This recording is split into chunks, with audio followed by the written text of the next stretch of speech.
The reverse plank is a really underrated exercise for fixing slouch posture, otherwise known as thoracic kyphosis. This is because it addresses the true underlying problems at both the shoulders and the hips. Here's why and how you can do it. This exercise gets the arms behind the body into what we call extension. Extension of the arm helps open up the chest and elevate the sternum to provide area for the rib cage to expand in the front. So I like to start people in this low crab breathing position where we are elevating our sternum and resting our head against a wall, so that way we can have no tension in our neck when we're breathing and creating expansion. We can focus on proper diaphragmatic breathing.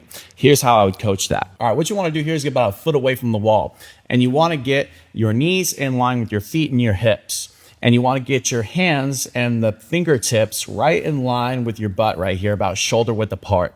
And then what you want to do is let your head come back and just rest against the wall, just around the area, whereas if you had a bald spot, that's where it would be. Now what you're going to do is gently press through the floor to elevate your sternum, but you don't want to do it so much to the point where your lower ribs flare a lot. Just a little bit of elevation through the floor, pressing through your palms. Your shoulders will naturally come back together a little bit.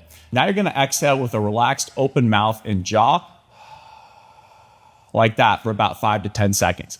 At the end of that, you're going to feel a little bit of side ab tension as you finish off that exhale. You're going to pause and place your tongue on the roof of your mouth, and then you're going to inhale through your nose after a nice little pause, and you're going to feel your chest expand as you slightly hold on to those side abs. I want you to do this for about 2 sets of 10 breaths. Now we can eventually progress that to a full reverse plank where we're engaging the hamstrings and the glutes to help improve the position of hip extension and drive a more meaningful position of a stacked head, rib cage, and pelvis, where the rib cage is open in the front and the pelvis and hips are in a position of hip extension. Elevate each of your feet on something about 1 to 2 inches tall. This will help you get the proper foot contacts to drive genuine hip extension. Now you want to feel your weight evenly distributed in both feet between your heel, base of your big toe, base of your little toe. Then get in a position where you're in a crab walk. Your hands can be kind of turned out to the extent that's comfortable for your shoulders. Now keep your elbows about 5% unlocked as you press through those foot contacts and your hands at the same time as you go up into a position of hip extension.